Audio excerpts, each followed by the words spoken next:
بسم اللہ الرحمن الرحیم۔ معزز ناظرین، مسیح الملک حکیم اجمل خان کو طب کے اندر اور علاج کے اندر بہت زیادہ شہرت حاصل تھی۔ یہ تب کی بات ہے جب پاکستان اور انڈیا ابھی وجود میں نہیں آئے تھے۔ لارڈ ہارڈنگ 1910 سے لے کر 1916 تک ہندوستان کا وائسرائے تھا۔ حکیم اجمل خان کی شہرت کو جب سنا تو اپنے سیکرٹری کو ان کے پاس طبی مشورہ لینے کے لیے بھیجا۔ جب اس کا سیکرٹری ان کے مطب میں پہنچا تو یہ دیکھ کر حیران رہ گیا کہ ان کا مطب، ان کا کلینک مریضوں کے ساتھ کھچا کھچ بھرا ہوا ہے۔ واپس جا کر اس نے وائسرائے سے اس بات کا ذکر کیا تو وائسرائے نے ایک جملہ کہا کہ ہی از دا میگنیٹ آف انڈیا، کہ وہ تو ہندوستان کے مقناطیس ہیں۔ حضرات محترم، حکیم اجمل خان کی اسی عظمت و مقبولیت کا یہ نتیجہ تھا کہ جب وہ سیاست میں داخل ہوئے تو سیاست کے اندر بھی انہوں نے مرکزی مقام حاصل کر لیا۔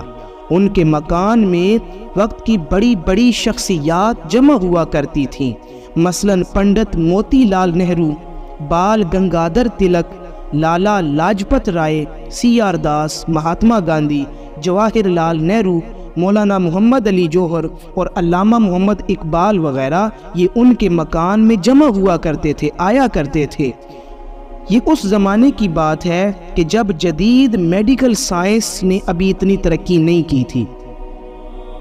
اس زمانے میں بھی طب کی اہمیت مسلمانوں کے حوالے سے پوری طرح واضح تھی۔ اس وقت مسلمان فن طب کے امام تھے۔ آج مسلمانوں کی یہ حیثیت ختم ہو چکی ہے۔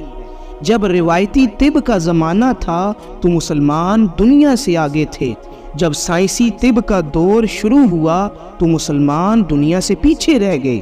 اس کی وجہ صرف یہ ہے کہ علماء کرام نے مذہبی بنیادوں پر، سیاسی لیڈروں نے سیاسی بنیادوں پر اور مفکرین نے نظریاتی بنیادوں پر مسلمانوں کو جدید تعلیم سے روکے رکھا، جس کا نتیجہ یہ ہوا کہ مسلمان تعلیم، سائنس اور طب کے میدان میں دنیا والوں سے کم از کم 100 سال پیچھے رہ گئے۔ حضرات محترم، علم کی اہمیت تو اتنی زیادہ ہے کہ پیغمبر اسلام حضور نبی کریم صلی اللہ علیہ وآلہ وسلم نے جنگ بدر کے بعد مشرک قیدیوں سے مسلمان بچوں کو تعلیم دلوائی تھی۔ حقیقت یہ ہے کہ علم تو ہر حال میں مطلوب ہے اور کسی بھی عذر کی بنا پر علم سے روکنا ہرگز جائز نہیں۔